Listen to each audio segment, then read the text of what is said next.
अब real number का next exercise की ओर बढ़ते हैं। तो नेक्स्ट एक्सरसाइज को जानने से पहले हमको जानना होगा इरेशनल नंबर क्या है। पहले हम लोग जान चुके थे रेशनल नंबर क्या है। रेशनल नंबर वो है जो p बाई क्यू के फॉर्म में रहता है और q is not equal to 0 होता है। अब देखिए इरेशनल नंबर वो होता है a number which can neither be expressed as a terminating decimal nor as a repeating decimal is called irrational number. ठीक है, टर्मिनेटिंग डेसिमल आप लोग पढ़ चुके हैं पीछे। टर्मिनेटिंग डेसिमल क्या होता है? जिसका प्राइम फैक्टर, जिसका डिनोमिनेटर का प्राइम फैक्टराइजेशन का प्रोडक्ट 2 और 5 रहता है, वो आपका टर्मिनेटिंग डेसिमल होता है। ठीक है, तो रिपीटिंग डेसिमल भी आप लोगों को पता है कि रिपीटिंग डेसिमल क्या होता है। जो पॉइंट के बाद आपका जो रिपीट करते जाता है उसके ऊपर हम लोग बार लगा देते हैं, वो आपका रिपीटिंग डेसिमल होता है। ठीक है, तो टर्मिनेटिंग डेसिमल और रिपीटिंग डेसिमल जो जो आपका इंटीजर्स या फिर जो भी नंबर, ठीक है, जो आपका ये ना हो, या तो आपका number which can neither be express as a terminating decimal, ठीक है, nor as a repeating decimal, ना तो टर्मिनेटिंग डेसिमल हो ना तो रिपीटिंग डेसिमल हो, उसी को हम लोग कहेंगे इरेशनल नंबर। ठीक है, जैसे कि 0.0100010001000001, ये क्या है? देखिए आपका रिपीट तो कर नहीं रहा है। पहले 01 है, फिर 001 है, फिर 0001 है, फिर 4 को 0 फिर 1 है, तो ये तो रिपीटिंग डेसिमल है नहीं। और अगर बात किया जाए टर्मिनेटिंग, ठीक है, तो टर्मिनेटिंग क्या, इसका डिनोमिनेटर क्या होगा? अगर आप हटाइएगा तो डिनोमिनेटर आपका नीचे 1 रहेगा, पॉइंट हटेगा जितना डिजिट 0 आएगा।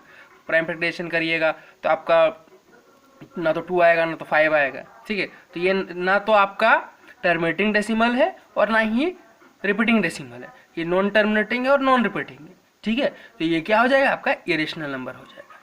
क्लियर? इरेशनल नंबर वो होता है ना तो वो टर्मिनेटिंग हो ना तो रिपीटिंग हो। अगर टर्मिनेटिंग और रिपीटिंग आपको नहीं समझ में आ रहा तो पिछला आप लेक्चर देख लीजिए, यूट्यूब में दिया हुआ है। टर्मिनेटिंग और रिपीटिंग को अच्छे से समझ लीजिए। ठीक है, इंपॉर्टेंट नेक्स्ट एक्सरसाइज के लिए जो टर्मिनेटिंग ना हो और जो रिपीटिंग ना हो वही हो जाता है इरेशनल नंबर। ठीक है, ये चीज़ एक पहला पॉइंट हो गया। और दूसरा पॉइंट ये बोलता है कि इरेशनल नंबर वो भी होता है जिसका परफेक्ट स्क्वायर ना हो। जैसे कि 2 का परफेक्ट स्क्वायर होगा? नहीं होगा। √3 का परफेक्ट स्क्वायर होगा? नहीं होगा। √5 का होगा? नहीं होगा। वही √4 का होगा? होगा नहीं। √4 का क्या हो जाएगा? 2, इसका परफेक्ट स्क्वायर होता है। ठीक है, √6 का भी नहीं होगा। तो जिसका परफेक्ट स्क्वायर ना हो वो आपका हो जाएगा इरेशनल नंबर। ठीक है, वही चीज जिसका परफेक्ट क्यूब भी ना हो। ठीक है, जैसे कि आपका √2 का क्यूब, √3 का क्यूब, √5 का क्यूब, इसका परफेक्ट क्यूब भी नहीं होता है। ठीक है, तो ये भी आपका इरेशनल नंबर हो जाएगा। जैसे कि अगर देखिए √8 नहीं है आपका, √8 का क्यूब, इसका परफेक्ट क्यूब होता है क्या? 2 होता है, तो ये आपका रेशनल नंबर है। ठीक है, लेकिन हाँ वही अगर रूट क्यूब आपका 5 रहे तो आपका इरेशनल होगा। क्यूब √6 होगा तो ये भी आपका इरेशनल रहेगा। ठीक है, जिसका परफेक्ट क्यूब ना हो वो इरेशनल है, जिसका परफेक्ट क्यूब हो वो रेशनल है। जिसका परफेक्ट स्क्वायर हो वो हो गया आपका रेशनल, और जिसका परफेक्ट स्क्वायर ना हो वो हो गया इरेशनल। ठीक है, और एक चीज जो सिंबल डिनोट रहता है, मैथमेटिक्स में बहुत सिंबल आपको मिलेगा, तो जो भी सिंबल डिनोट रहता है वो आपका इरेशनल होता है। क्लियर? वही अगर जैसे कि पाई क्या है? इरेशनल नंबर, क्योंकि सिंबल का बात है। लेकिन इस सिंबल को अगर हम लोग खोल दें, यानी कि सिंबल का वैल्यू क्या होता है? 22/7। अगर 22/7 लिखे, 22/7 लिखे, तो 22/7 क्या है? आपका रेशनल नंबर है। कैसे? क्योंकि अगर इसको डिवाइड करिएगा आप तो ये टर्मिनेटिंग रहेगा। ठीक है, या तो आपका रिपीटिंग होगा। इसको डिवाइड करिएगा तो रिपीटिंग होगा ना। तो हम क्या बोले, या तो रिपीटिंग रहे या तो टर्मिनेटिंग रहे, दोनों में से एक भी रहता है तो वो क्या हो जाएगा? रेशनल नंबर हो जाएगा। तो ये आपका रिपीटिंग होगा। लेकिन अगर सिंबल का बात करें तो ये क्या है? इरेशनल है। ये चीज़ को ध्यान रखिएगा। अगर मैथमेटिक्स में कोई सिंबल को पूछे रेशनल है कि इरेशनल है तो वो इरेशनल हो जाएगा। लेकिन वही सिंबल का अगर कुछ वैल्यू रहता है तो वैल्यू को आपको सोल्व करके देखना पड़ेगा। अगर वो टर्मिनेटिंग है तो आपका रेशनल नंबर हो जाएगा, अगर रिपीटिंग है तो भी आपका रेशनल नंबर हो जाएगा। अब देखिए प्रॉपर्टीज ऑफ इरेशनल नंबर, क्या क्या प्रॉपर्टीज होता है इरेशनल नंबर का। ठीक है, देखिए 2 अगर इरेशनल नंबर है, 2 इरेशनल है। ठीक है, आपका जैसे कि मान लीजिए 2 + √3 ये क्या है? इरेशनल नंबर है। और 4 - √3 ये भी इरेशनल है, क्योंकि देखिए रूट है, √3 क्या है? इरेशनल नंबर है। √3 ये भी क्या है? इरेशनल नंबर है। तो 2 इरेशनल नंबर को अगर सम करें, 2 इरेशनल नंबर को अगर सम करें तो क्या होगा? रेशनल नंबर आएगा। ठीक है, sum of 2 irrational number are not be irrational, यानी कि 2 इरेशनल को सम करेंगे तो उसका जो वैल्यू आएगा वो इरेशनल नहीं होगा, वो रेशनल होगा। ठीक है, 6 विच इज रेशनल। यही अगर बोल रहा है कि डिफरेंस ऑफ टू इरेशनल, ठीक है, अगर दो जैसे कि √2 इरेशनल है, ये भी √2 इरेशनल है, ये दोनों का जैसे कि 5 + √2 ये पूरा का पूरा इरेशनल है क्योंकि इसके साथ में है, और ये भी आपका 3 + √2 ये भी पूरा पूरा इरेशनल है। अगर ये दो इरेशनल नंबर को अगर हम माइनस करते हैं, डिफरेंस करते हैं, तो क्या आएगा, उसका वैल्यू भी रेशनल आएगा, इरेशनल नहीं आएगा। ठीक है, इरेशनल को समझ लीजिए क्या, रेशनल जो सिंपल आपका जो डिजिट है, रेशनल हम पहले बताए हैं, रेशनल नंबर क्या होता है, p/q के फॉर्म में रहता है, नीचे कुछ नहीं है तो 1 है, ये रेशनल नंबर है।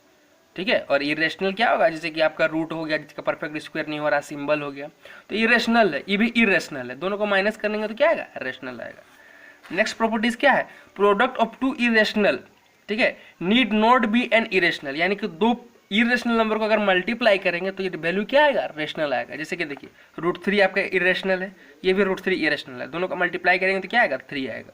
रूट को रूट से मल्टीप्लाई करते तो रूट हट जाता है। ठीक है, तो √3 × √3 क्या होता है, 3 होता है, तो 3 क्या है, रेशनल नंबर।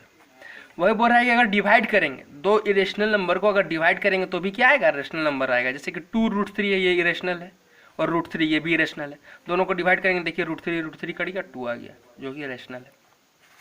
इस चीज़ को आपको याद रखने की है। ठीक है, तो ये चीज़ को आप नोट डाउन कर लीजिएगा। देखिए आपका 4 properties, sum of a rational and irrational, यानी कि कोई इरेशनल नंबर हो या फिर रेशनल नंबर हो, ठीक है, या फिर दो इरेशनल ही नंबर हो, दोनों को अगर हम लोग सम करते हैं तो क्या आता है, इरेशनल आता है।